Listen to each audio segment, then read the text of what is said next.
सारी की सारी दुनिया छुट्टी पर चली जाए, लेकिन मेड अगर छुट्टी पर चली गई तो जिंदगी हराम हो जाती है यार। बहुत लेट हो गया।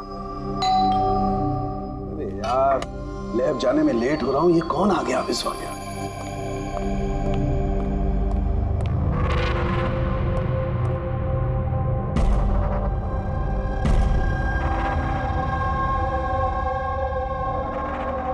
बाहर तो कोई दिखाई नहीं दे रहा। की आवाज तो सुनाई दी थी।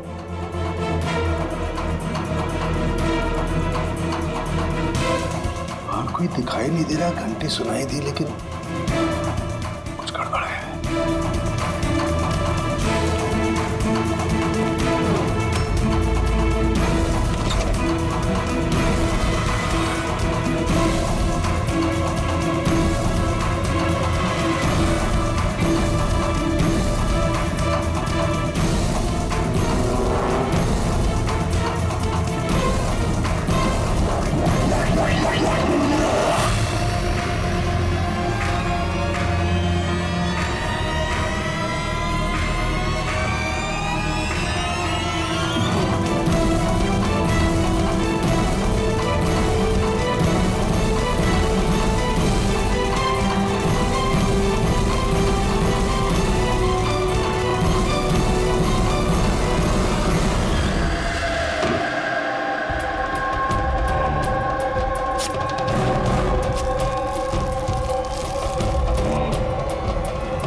Invited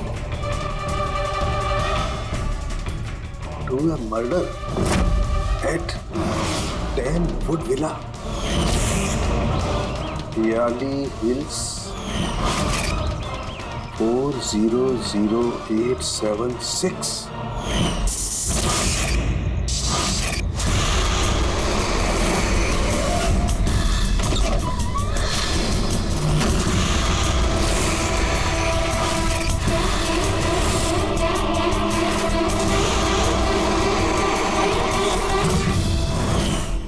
Catch me if you can. ये सच्चाई है या मजाक है?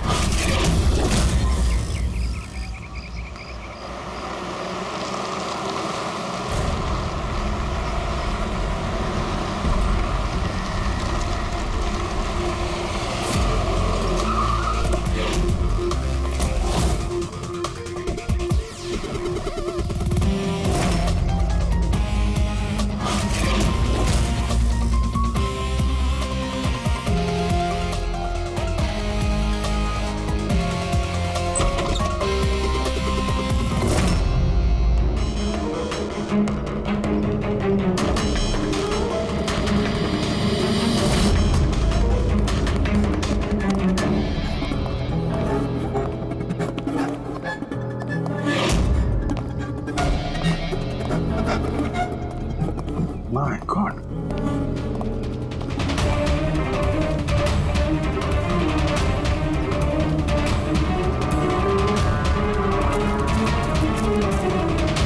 ना तो कोई भी नहीं है, ना कोई गार्ड, ना बंगले का मालिक। पंकज, जरा आसपास पता कर, बंगले का मालिक कौन है? जो भी इंफॉर्मेशन मिलती है लेकर आ। कितनी बेरहमी से खून किया है इसका। पूरे शरीर पर चाकू से वार किए और फिर भी जी नहीं भरा तो उंगलियां काट दी। इतना खून तो जो फैला हुआ है इसके गांव का नहीं हो सकता। मतलब सा? मतलब ये पूरी कि जितना खून इस पूरे घर में फैला हुआ है, इतना खून तो एक इंसान की बॉडी में होता ही नहीं। कोई आईडी वगैरह नहीं? कौन है ये लड़की? नहीं अभिजीत, कुछ नहीं मिला।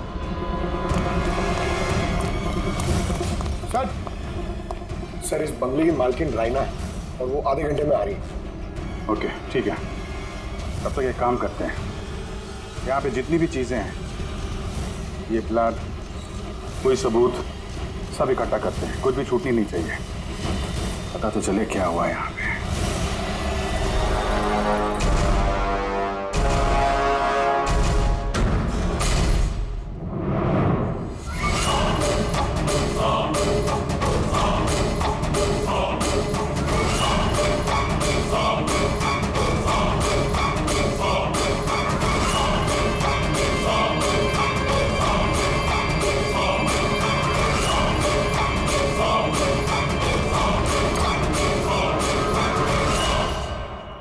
इस पूरे घर में इतनी सारी चीजें पड़ी हैं जो चिल्ला चिल्ला के कह रही है कि हम सबूत हैं, हमें उठा लो। कहीं ये सब प्लांटेड तो नहीं? मतलब खूनी हमारे साथ गेम खेल रहे हैं।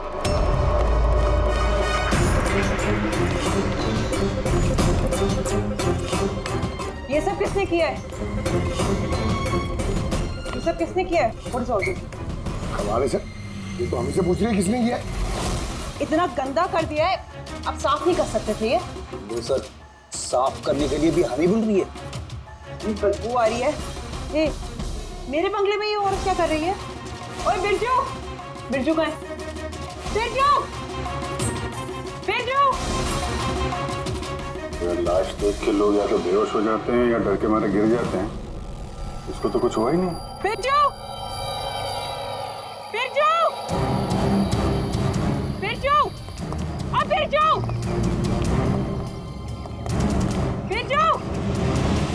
रेला जी, आपने ये घर ऐसे ही लावारिस छोड़ रखा है? एक्सक्यूज मी, घर लावारिस नहीं है, इस घर की मालकिन मैं हूँ। ये मेरा पुश्तैनी बंगला है।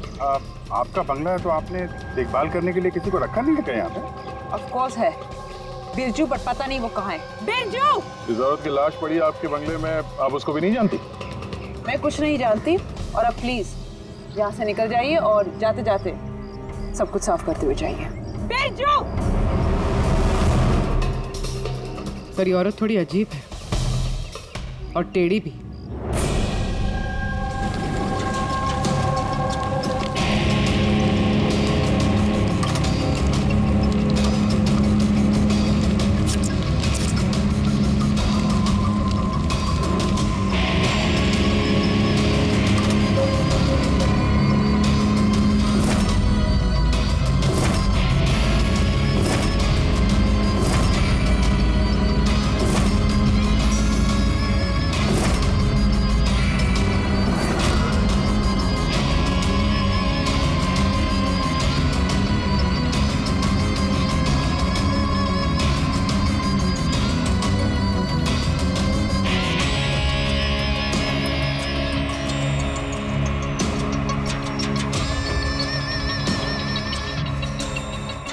एक केस और 18 सबूत, और खूनी ने सबूत ऐसे सजा के छोड़े थे कि बस पूछो मत।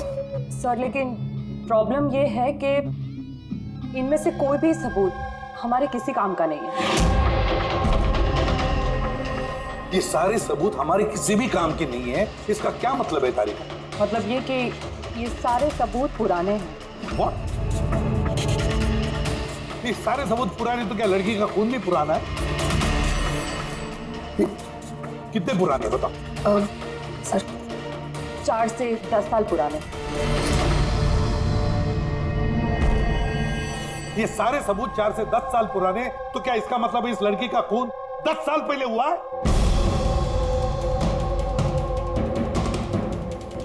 और क्या मिला सबूतों में से बताओ? इन सारे सबूतों में 20 अलग अलग लोगों के डीएनए मिले हैं। मतलब 20 अलग अलग लोगों ने इन सारे सबूतों को छुआ है ना? हाँ सर। तो फिर फिंगरप्रिंट्स तो मिले ही होंगे। नहीं नहीं सर। लेकिन सर एक बहुत इंपॉर्टेंट बात पता चली है। क्राइम सीन पे जो इतना सारा खून मिला था, वो खून किसी इंसान का नहीं बल्कि किसी जानवर का था। क्या? डॉक्टर तारिका, इस लड़की के शरीर पे जो खून लगा हुआ था वो भी जानवर का? नहीं, इस लड़की के शरीर पे और इसके कपड़ों पे जो खून मिला था वो इसी का है, असली खून। लेकिन इसके अलावा वहाँ पे जो भी चीजें थी वो सारी प्लांट की गई थी। लगभग 20 लोगों के डीएनए और इतने सारे सबूत क्राइम सीन पे आए कहां से सर? वही तो, इतने सारे सबूत, लेकिन हमारे हाथ में कुछ भी नहीं। वाह, आप चुपचाप बैठे रहो, कुछ मत बोलना, हम लोग यहाँ गप्पे लड़ा रहे हैं ना। बॉस, मैं जानता हूं ये सारे के सारे सबूत कहां से आए। पिछले कई सालों में सीआईडी ने जो केसेस सॉल्व किए हैं उसमें से कुछ इंपॉर्टेंट केसेस के इंपॉर्टेंट एविडेंस है ये सारे के सारे। क्या?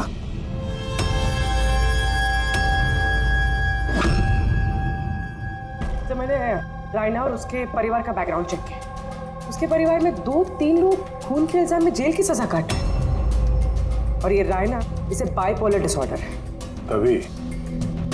तभी वो वैसे बर्ताव कर रही थी। और वो जो केयर टेकर था बिरजू, उसका कुछ पता चला?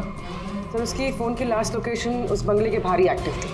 उसके बाद से ऑफ है। ढूंढने की कोशिश जारी है। कमाल है। उस बंगले में इतना कुछ हुआ और बंगले की मालकिन को कुछ पता ही नहीं। केयर टेकर गायब है। यार ये कहीं बीमारी की आड़ में कोई गेम तो नहीं खेल रहे? हो सकता है, नजर रखनी पड़ेगी उस पर। पंकज, वो जो लड़की की लाश मिली थी उसका कुछ पता चला? सर सारे पुलिस स्टेशन, न्यूज़पेपर और न्यूज़ चैनल में भेज दिया। थोड़ी देर में पता लग जाएगा सर। सारुण के हमारे पुराने केसेस के सारे सबूत वहां पर कैसे पहुंचे? चुपचाप बैठ के नहीं चलेगा सारुण, मुझे जवाब चाहिए अभी। तू फॉरेंसिक सर्जन है, इस फॉरेंसिक डिपार्टमेंट का इंचार्ज है, अपनी जिम्मेदारी से भाग नहीं सकते तो बस बताओ जल्दी। अपनी जिम्मेदारी से नहीं भाग रहा हूँ। और नहीं तो क्या? बताओ ना फिर, हमारे पुराने एविडेंस हमारा रिकॉर्ड में से गायब कैसे हुआ? बस एक काम करते हैं, रिकॉर्ड रूम में चल के वहां पूछताछ करते हैं। पता चल जाएगा बॉस वहां पर क्या गड़बड़ हुई है। प्लीज।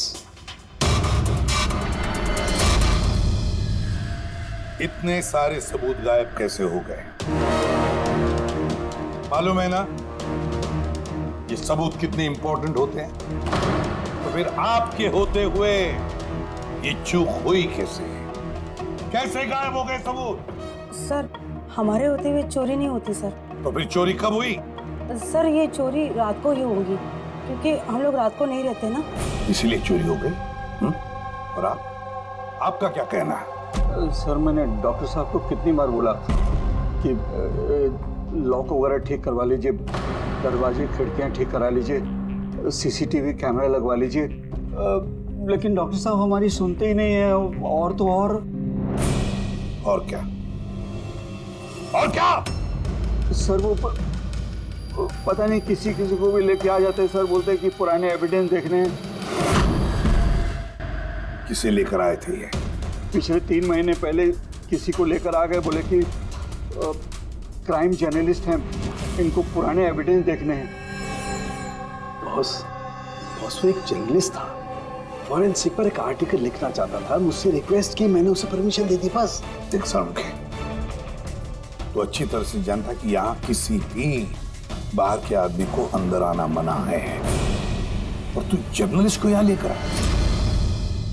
सर पिछले महीने भी सर कॉलेज के स्टूडेंट को लेकर आए थे, उन्हें भी पुराने एविडेंस दिखा रहे थे, तो हो सकता है कि उनमें से किसी ने चोरी की हो। नहीं बॉस, ऐसा नहीं हो सकता। वो तो फॉरेंसिक के स्टूडेंट थे, बेचारे मुझसे परमिशन मांग रहे थे। सर हम स्टडी करना चाहते हैं, कुछ प्रैक्टिकल देखना चाहते हैं, कुछ सीखना चाहते हैं। सर प्लीज परमिशन दे दीजिए। मैंने उन्हें परमिशन दे दी बस।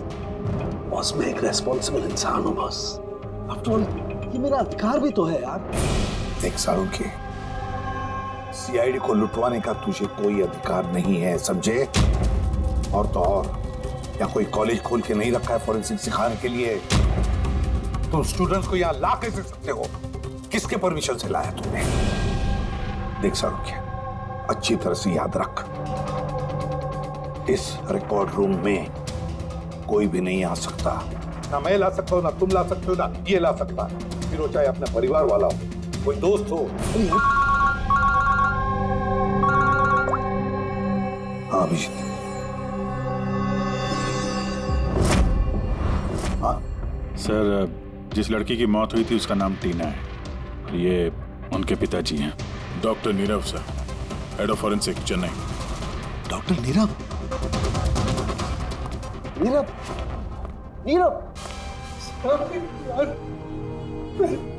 बेटे नीरव किसी कंट्रोल योरसेल्फ, सब पता चल जाएगा। सर आप लोग जानते हैं एक दूसरे को? हाँ अभिजीत, एक जमाना था जब मैं और नीरव साथ साथ काम किया करते थे।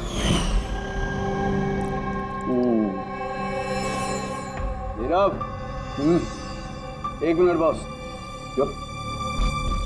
क्या?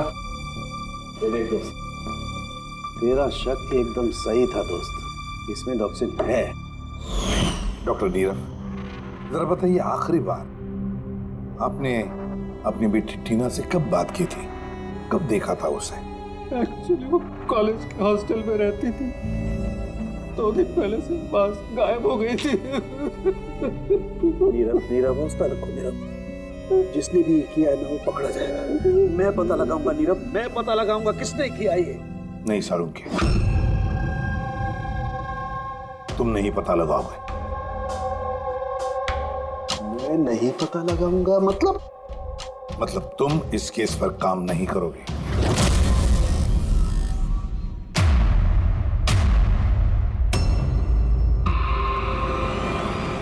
क्यों? क्योंकि तुम्हारी लापरवाही की वजह से फोरेंसिक रिकॉर्ड रूम में से सबूत गायब हो गए। You are suspended, Salunkhe, till further notice.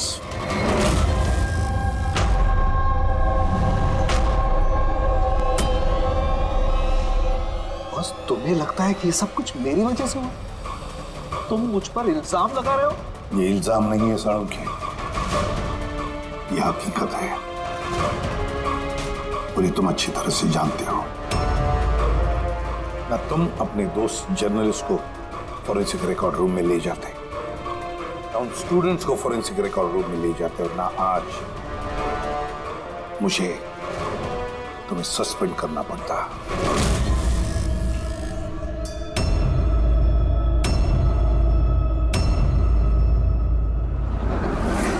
यार, नीरव को मेरी जरूरत है, इस केस को मेरी जरूरत है यार, प्लीज। नहीं साळुंखे। सर, आपने मुझे बुलाया? डॉक्टर तारिका, अब से तुम डॉक्टर नीरव की बेटी टीना की केस हैंडल करोगे। मैं? हाँ। लेकिन सर, अभिजीत, साळुंखे का दोस्त जर्नलिस्ट और उसके वो स्टूडेंट्स जो फोरेंसिक रिकॉर्ड रूम में आए थे, सबकी अच्छी तरह से इंक्वायरी करो, अच्छी तरह से।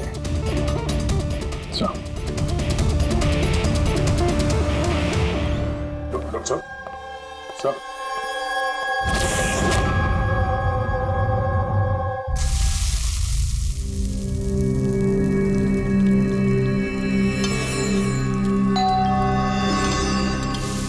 आ गए वो प्रद्युमन के दाएं बाएं, दया और अभी मेरे घाव पर मरहम लगाने के लिए।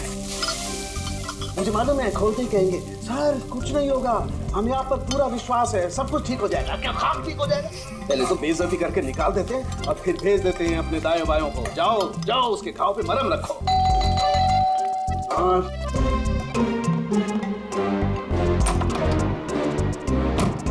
हाय।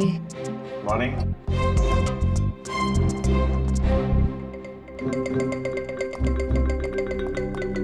अरे क्यों टेंशन ले रहे हैं सर, सब ठीक हो जाएगा। हमें आप पर पूरा विश्वास है सर, हमें पूरा यकीन है आप कोई गलत काम कर ही नहीं सकते, मगर क्या करें, प्रोटोकॉल तो फॉलो करना ही पड़ेगा। देखो, मुझे तुम लोगों की सहानुभूति की कतई जरूरत नहीं है, और हाँ, तुम्हारे एसीपी साहब की सहानुभूति की भी बिल्कुल जरूरत नहीं है। बच्चा नहीं हूं, रो नहीं रहा। मुझे मालूम है प्रद्युमन अपने उसूलों का बहुत पक्का है, होना भी चाहिए। गुड। सर, मैं बहुत शर्मिंदा हूँ, आई एम वेरी सॉरी। आपके सामने एसीपी सर ने मुझे नहीं तारिका, शर्मिंदा होने की कोई जरूरत नहीं। तुम अपने काम पे ध्यान दो, हर चीज को बारीकी से देखना, कोई ना कोई सुराग जरूर मिलेगा। हम जिस चीज को भी छूते हैं अपने निशान छोड़ जाते हैं। Remember, every contact leaves a trace behind.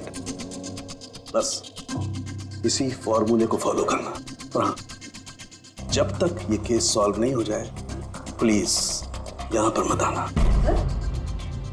मैं जानता हूं मैं बेगुनाह हूं और अपनी बेगुनाही साबित करके रहूंगा। तब तक के लिए प्लीज लीव मी अलोन। आप लोग अपने केस पे ध्यान दीजिए।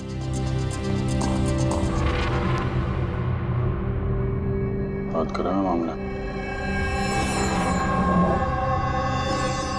वैसे सर खाने में क्या बना है? भूख बहुत लग रही है।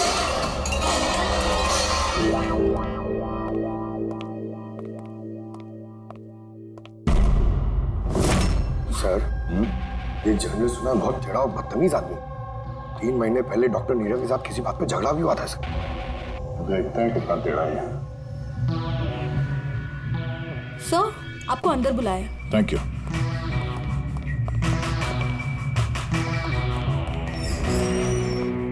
अरे वाह, नसीब हमारे, आज तो सीआईडी टीम के सीनियर इंस्पेक्टर दया से मुलाकात हो ही गई। आइए बैठिए बैठिए। हम यहाँ बैठने नहीं आए। अरे ऐसी भी क्या बेरुखी है जनाब। चलिए जाने दीजिए, छोड़िए। ये बताइए कि क्या लेंगे, चाय, कॉफी, ठंडा? ठंडा ठंडा वंडा नहीं पीते हम लोग।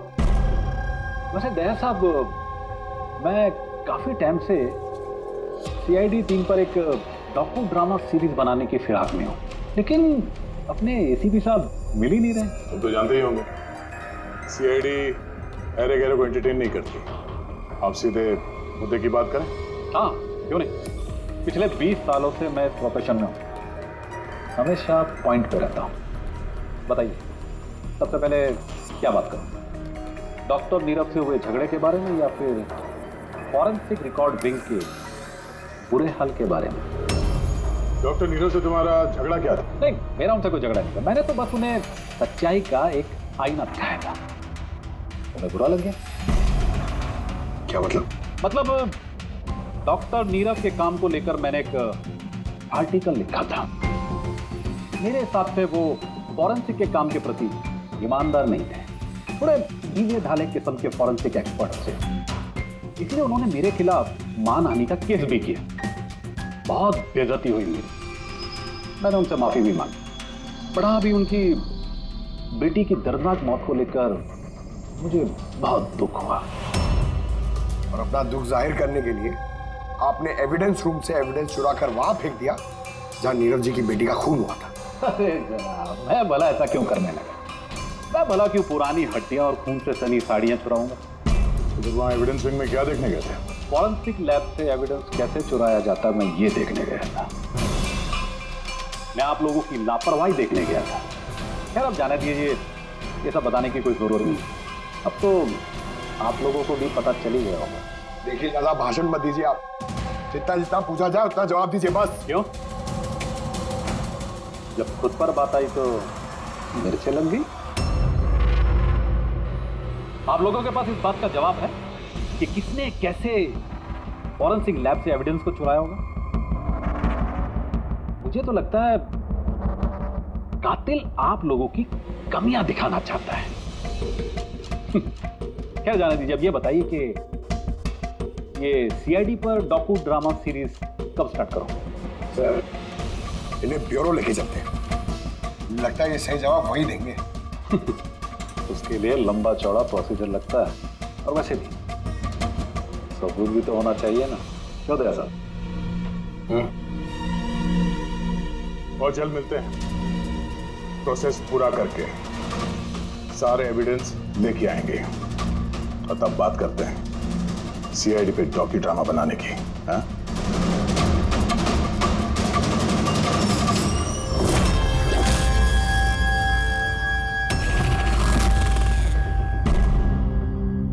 डॉक्टर नारायणी? यस जी कहिए। हम लोग सीआईडी से एक केस के सिलसिले में आपसे बात करनी है। जी बताइए। जो स्टूडेंट पिछले महीने फॉरेंसिक रिकॉर्ड रूम देखने गए थे, वो सारे के सारे चोरी और खून के इल्जाम में सस्पेक्टेड हैं। व्हाट? ऑफिसर, आपकी जरूर कोई गलतफहमी हो रही है। हमारे स्टूडेंट ऐसा कभी नहीं कर सकते हैं। हम भी यही उम्मीद करते हैं कि उन्होंने नहीं किया होगा, मगर खून तो हुआ है और इल्जाम उन्हीं पे है। देखो, हमारे बच्चे सिर्फ एजुकेशनल टूर के लिए वहां पर गए थे और आप लोग उन पे शक कर रहे हैं। हमारा काम है केस को सुलझाना और अपराधी को उसके अंजाम तक पहुंचाना। आप उन 10 स्टूडेंट्स को प्लीज बुलाइए। हमें बस उनसे पूछताछ करनी है और उनकी उंगलियों पर निशान लेने। देखिए, आप लोग समझिए, वो लोग स्टूडेंट है, देखिए, हम 3rd डिग्री देके उनको पूछताछ नहीं कर रहे हैं, हम सिर्फ नॉर्मल पूछताछ कर रहे हैं। और हाँ, उनको कुछ बताइएगा नहीं कि हम किस सिलसिले में उनसे बात करना चाहते हैं। ओके। फॉरेंसिक रिकॉर्डिंग देख के आप लोगों को कैसा लगा? सर मेरा तो दम घुट रहा था वहाँ। कोई जगह है वो भी, पुराने दांत, हड्डियाँ, खून के कपड़े। मुझे तो वो जगह बिल्कुल पसंद नहीं आई। बहुत अजीब सी फीलिंग आ रही थी। तुमको ये खांसी हमेशा रहती? नहीं मैम, कभी कभी होती है। सर मुझे वो जगह बिल्कुल यूजलेस लगी, ना कोई देखभाल, ना सबूत अच्छे से रखे थे। और सर मुझे तो उन कोल्ड केस फाइल्स के एविडेंस को घर ले जाने का मन था, ताकि मैं उन पे स्टडी कर सकूं। मुझे रोमांच महसूस हो रहा था। हत्यारों और पीड़ितों के दिमाग की कल्पना करने की कोशिश की। बुरा इरादा, दुख, दर्द।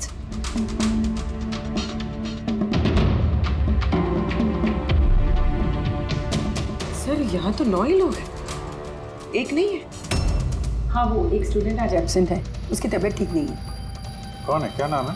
सारिका। सारिका, हमें उसकी पूरी डिटेल्स चाहिए। हाँ तारिका, कुछ मिला क्या नहीं अब तक? देखो तारिका, हमारे पास वक्त नहीं है। सर मैं कब से वही ढूंढने की कोशिश कर रही हूँ कि मेरे हाथ में कुछ तो आ जाए, जिससे सालों के सर पे जो इल्जाम लगाए ना वो साफ हो जाए। जो कुछ भी हो, कोई ना कोई तो है जो सांखे को फंसाने की कोशिश कर रहा है। कौन हो सकता है और फिर क्यों कर रहा है वो ये? सर तो आपको ये बात पता है, फिर भी आपने सालों के सर को निकाला। तारिका, मैंने सिर्फ वही किया जो कानून ने मुझे कहा। मैं तो सालुंखे को क्या? सर को आप क्या? खूनी ने एक बहुत बड़ी गलती की है। कौन सी सर? जब तुम लोग वुडविला गए थे, उस घर में घूम रहे थे, अंदर से बाहर, बाहर से अंदर, सब जगह सबूत इकट्ठा कर रहे थे। उस वक्त फ्रेडी, तुम अपने निशान छोड़ रहे थे, अपने हाथों के निशान, पैरों के निशान और भी कुछ कुछ चीजों के निशान, और उसका तुम्हें पता भी नहीं था, एहसास भी नहीं था। और खूनी बिल्कुल वैसे ही निशान छोड़ कर गया है वहां पर, ऐसे निशान जो हम ट्रेस कर सकते हैं। ट्रेसेबल निशान? याद रखो, हम जिस चीज को भी छूते हैं अपने निशान छोड़ जाते हैं। Remember, every contact leaves a trace behind. Sir ने मुझे हिंट दिया था, मेरे दिमाग में कैसे नहीं आया?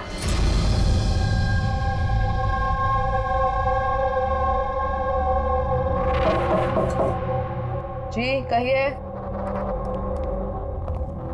सारिका कहाँ है? आप लोग? CID। आप कौन है? सब मेरा नाम रूपाली है। और सारिका? सब वो तो यहाँ नहीं है, कल ही चली गई। कहाँ चली गई? मैम वो अपने घर चली गई। कल वो आई और जल्दी जल्दी उसने अपने सारे बैग्स पैक किए, और बहुत जल्दी में थी इसलिए उसने अपना फोन भी यहीं छोड़ दिया। कोई वजह बताई उसने इतनी जल्दी में घर चली गई? जी सर, वो बता रही थी कि उसके घर का कोई सदस्य बीमार है। क्या? सर, फोरेंसिक सेंटर से पता चला है कि सारिका बीमार है, और ये बता रही है कि उसके घर का कोई बीमार है। कुछ चक्कर तो है सर। अच्छा रूपाली, ये सारिका का घर कहाँ है? सर कानपुर। कानपुर। और आप लोग साथ में रहते थे? जी सर, हम दोनों रूममेट्स हैं। अच्छा, आप लोग कब से साथ में रहे? यही कोई 8-9 महीने। 8-9 महीने से तो एक दूसरे के बारे में काफी कुछ पता चल जाता है। क्या कैसी लड़की थी सारिका, कुछ बता सकती हैं आप? सर वो तो बहुत अच्छी लड़की है। इनफैक्ट वो अपने काम से काम रखती है, फोरेंसिक इंस्टीट्यूट जाना, वहाँ से वापस आना, यही उसका डेली रूटीन। Forensic centre? तो वहाँ की कुछ बातें बताती थी वो आपसे? हाँ, फोरेंसिक इंस्टीट्यूट से रिलेटेड कुछ बातें बताती रहती है। जैसे अभी कुछ दिनों पहले वो मुझे बता रही थी कि तुम्हें पता है रूपाली, सबूतों को प्लेस करके ना किसी को भी फंसाया जा सकता है। रियली? लेकिन ऐसा कैसे हो सकता है?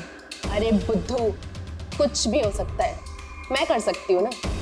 किसी भी केस को पलटा जा सकता है सिर्फ और सिर्फ सबूतों के दम पर। अब देख मैं कैसे सबका दिमाग घुमाती हूँ। सर, टीना और डॉक्टर सालुंके के केस में भी तो यही हुआ है।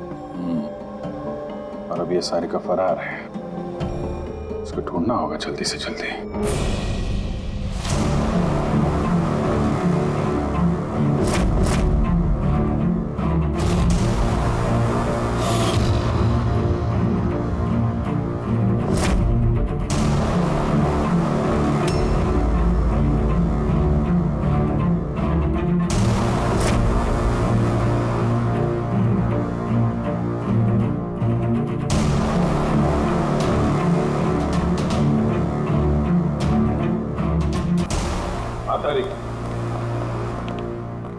सकोनी जो भी है, अभी उसने इतने सारे सबूत चुराए और क्राइम सीन पे प्लांट किए। ये करते वक्त उसने जरूर इन चीजों को छुआ है। लेकिन डॉक्टर तारिका, तुमने तो कहा था कि फिंगरप्रिंट्स के कोई निशान नहीं मिले, तो फिर इन चीजों को छुआ कैसे? उंगलियों के तो कोई निशान नहीं है, लेकिन मैं ये कहने की कोशिश कर रही हूँ कि इतने सारी चीजें उसने चुराई और क्राइम सीन पर प्लांट। अब इतनी मेहनत करने के बाद उसे जरूर थोड़ा तो पसीना आया होगा। मतलब sweat analysis? Exactly, sweat analysis किया मैंने, स्वेट एनालिसिस। और इस प्रोसीजर से मुझे एक डीएनए भी मिला। ये देखिए, इस डीएनए से मुझे ये पता चला कि इस इंसान को एक खास किस्म की बीमारी है, सिस्टिक फाइब्रोसिस। ये किस तरह की बीमारी है? ये एक जेनेटिक बीमारी है पूर्वी। इस बीमारी से इंसान के बॉडी ऑर्गन्स जैसे किडनी, लंग्स, पैनक्रियाज, इंटेस्टाइन, ये सब डैमेज होने लगते हैं। तो डॉक्टर तारिका, इस बीमारी की तो पहचान भी होगी ना? कोई सिम्टम्स तो होंगे? सिम्टम्स है। अगर ये बीमारी ज़्यादा टाइम तक रहे तो वो इंसान की उसकी ग्रोथ पुअर हो जाती है, फैटी स्टूल्स होने लगते हैं, सांस लेने में तकलीफ होती है, बहुत खांसी आती है, इनफैक्ट साइनस इन्फेक्शंस होने लगता है। सांस लेने में तकलीफ और खांसी? तो ऐसे मरीजों को तो हॉस्पिटल के काफी चक्कर लगाने पड़ते होंगे। कांस्टेंट मॉनिटरिंग की जरूरत पड़ती है।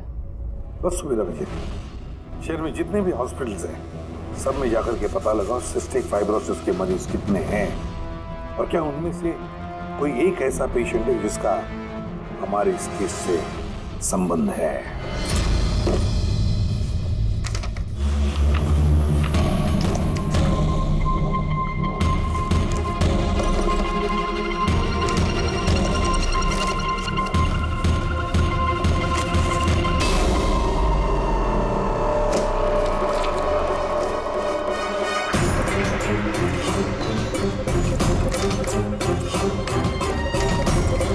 इस केस में हम लोग साथ साथ हैं। यस। डॉक्टर नीरव की बेटी को मार दिया गया, मुझे सस्पेंड कर दिया गया, तो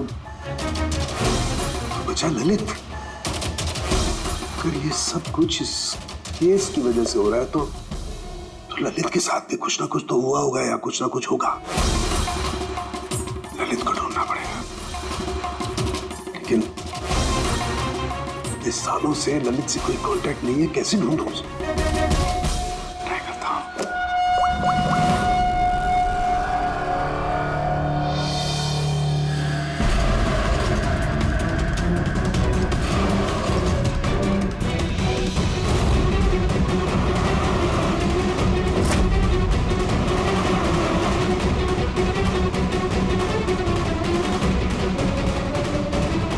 Are you sure?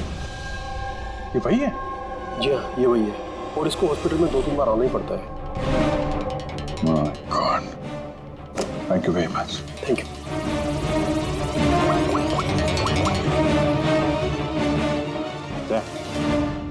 कातिल का पता चल गया। क्या डॉक्टर ललित मर गए 5 साल पहले?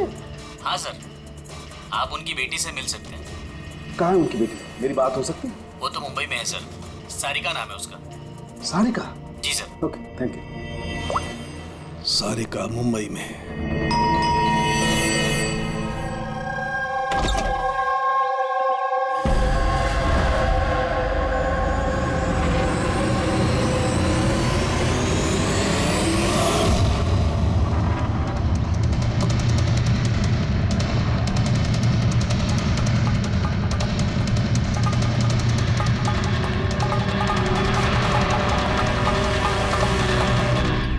सच के बहुत करीब हो तुम। एक आखिरी जगह जहां खून होगा। इंतजार कर रहा हूं तुम्हारा, वही जहां से ये सब शुरू हुआ था 8 साल पहले।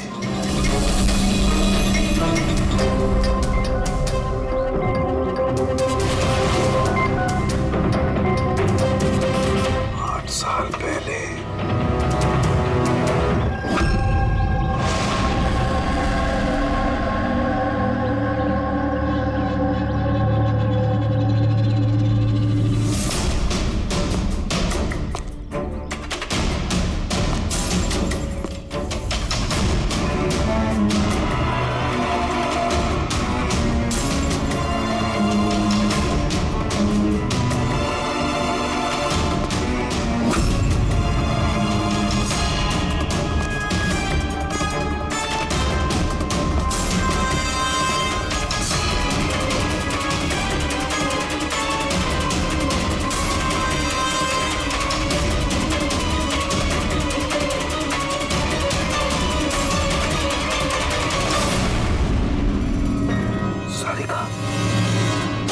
इसे किसने मारा?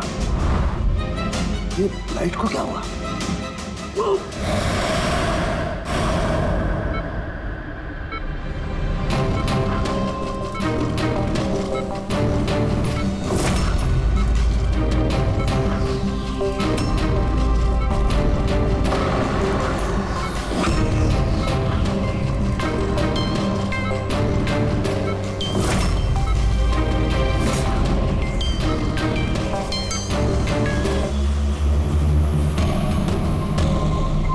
सारुण के सर का फोन तो लगातार बज रहा है, लेकिन वो उठा नहीं रहा। कहीं किसी मुसीबत में तो नहीं? सारुण के साहब के फोन की लोकेशन ट्रैक करो, देखो कहाँ पे है और उस खूनी का भी।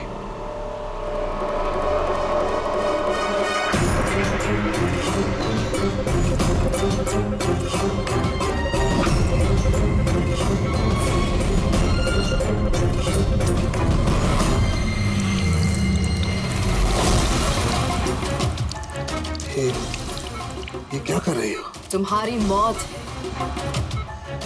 धीरे धीरे और बहुत ही दर्दनाक।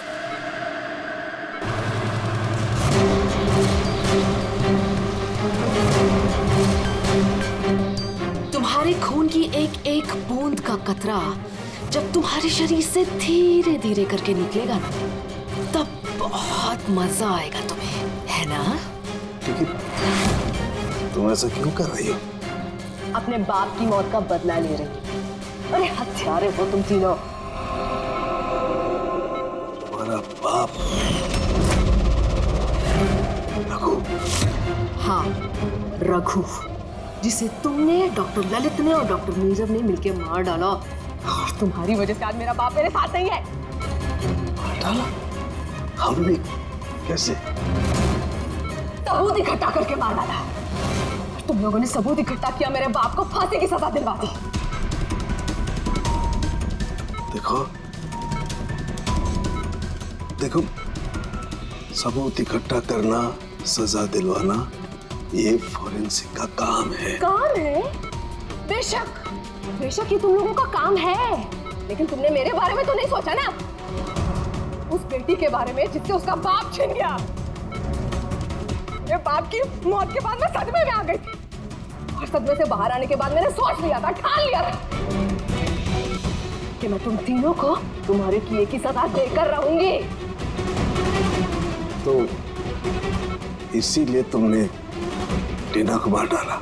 हाँ, मार डाला मैंने उसको, क्योंकि मुझे मालूम था कि डॉक्टर ललित 5 साल पहले ही मर गए हैं। और जहां तक रहा तुम्हारा और डॉक्टर नीरव का सवाल, तो मुझे मालूम था कि डॉक्टर नीरव अपनी बेटी टीना से बहुत ज्यादा प्यार करते हैं। टीना के मरने के बाद वो तो अपने आप ही मर जाएंगे।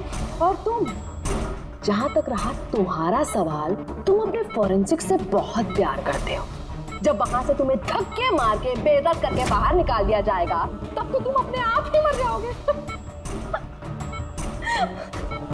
लेकिन सारिका ने क्या बिगाड़ा था?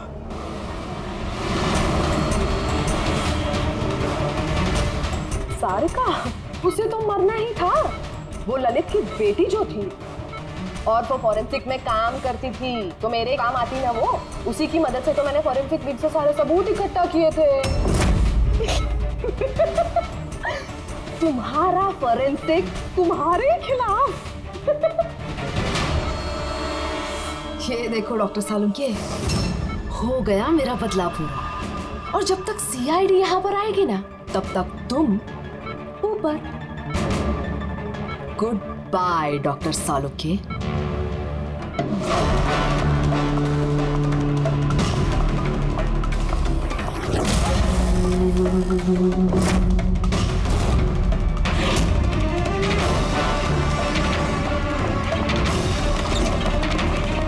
रूपाली, खेल खत्म तुम्हारा। मेरा खेल खत्म और सालुंके का भी। बचा सकते हो ना तुम लोग, तो बचा लो। खून का कर्ज हो गया अब तो बॉस तुम्हारा मुझ पर। मेरा कर्ज नहीं हुआ है खून का तुम्हारे ऊपर। ये तो वो कर्जा है जिन लोगों को तूने फांसी पर लटकाने में मदद की ना हमारी, वो कर्जा है। अब चुका दे। अच्छा सुन, बहुत आराम हो गया, सीधे काम पर चल। अच्छा जल्दी से ठीक हो जाइए। तारिका अकेली मुर्दों से बातें कर रही है। ओहो तारिका, अभिजीत को तुम्हारी बड़ी फिक्र है भाई। देखो भाई, अब एक हफ्ते तो मैं यहाँ से हिलने वाला नहीं हूँ बॉस। एक काम करो ना, तब तक तारिका से काम चला लो। अच्छा ये आराम करिए आप। Silence please. हाँ सालों के साइलेंस, चुप।